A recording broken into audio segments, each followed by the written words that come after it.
जी हाँ दोस्तों, आज मैं अपने बचपन की एक घटना जो मुझे याद आ गई है आप लोगों से शेयर कर रहा हूँ। जब मैं बउआ था, बहुत छोटा था, तो बचपन में मैंने खेलने के क्रम में एक कौवा के बच्चा को पकड़ लिया।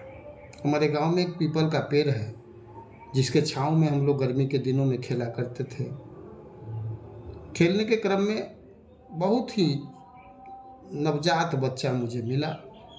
मैंने उसे दबोच कर पकड़ा, जिसका चोंच लाल था।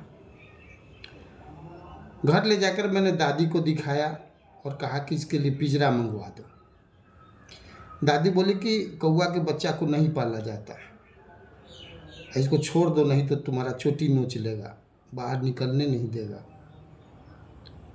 और सोनपुर मेला से सुग्गा का बच्चा मंगा देंगे, उसको पालना। मैं जिद कर पर अड़ गया कि नहीं, इसको पालूंगा।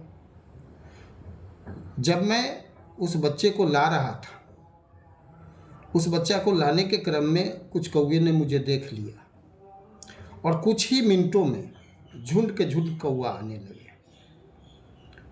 काँव काँव करने लगा। और जब मैं बाहर निकलता तो मेरे गाल पर आकर चोंच मारने लगा, आँख पर मारने लगा, बाल नोचने लगा। बचपन की उस घटना को याद करता हूँ तो मैंने एक कौवा के बच्चा को पकड़ा था और सैकड़ों कौवे कुछ मिनटों में उसके सहयोग के लिए आ गए। आज सड़क पर दुर्घटनाएं घट जाती हैं, लोग वीडियो बनाने लगते हैं, लेकिन कुछ नगण्य लोग ही हैं, कुछ बहुत कम लोग बच गए हैं जो उसकी सहायता के लिए आगे बढ़ते हैं। संयुक्त परिवार जिस तरह से टूटकर बिखर गया है और व्यक्तिगत परिवार बन गया है, स्वार्थी परिवार बन गया है, तो सामाजिकता लगभग लुप्त प्राय हो गई है। उस घटना को याद करके मुझे लगता है कि मनुष्य को पशु पक्षी से कुछ सीख लेनी चाहिए। United we stand and divided we fall. जब तक हम सामाजिकता के साथ संगठित नहीं रहेंगे, एकता हम में नहीं रहेगी, तो हम टूट जाएंगे। एकता की जरूरत हमारे जीवन में इसलिए है क्योंकि हम सामाजिक प्राणी हैं।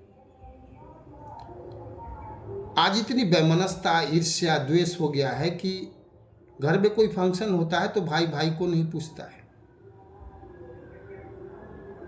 इस तरह की वैमनस्यता और जलन हमारे सामाजिक जीवन को बिल्कुल शर्मसार कर दिया है। बचपन में जब हम लोग गांव की घटनाओं को याद करते हैं तो गांव में कोई पड़ोसी नहीं होता है, गांव में सभी रिश्तेदार होते हैं, कोई चाचा, कोई भैया, कोई बाबा। और जब कोई घर में घटना घटती है या कोई फंक्शन होता है तो सारे लोग आके बुजुर्ग बैठ जाते हैं कि कहीं कोई कमी न रह जाए, मेहमानों की स्वागत में कोई कमी न रह जाए। इस तरह की सामाजिकता मैंने बचपन में देखा है और आज देख रहा हूँ तो ज़मीन आसमान का फर्क है। लोग गांव से पलायन करके शहर में आ रहे हैं, पति पत्नी और बच्चे, और उनके बीच भी आपसी कोई तालमेल नहीं है, कोई सुखी जीवन नहीं है उनका।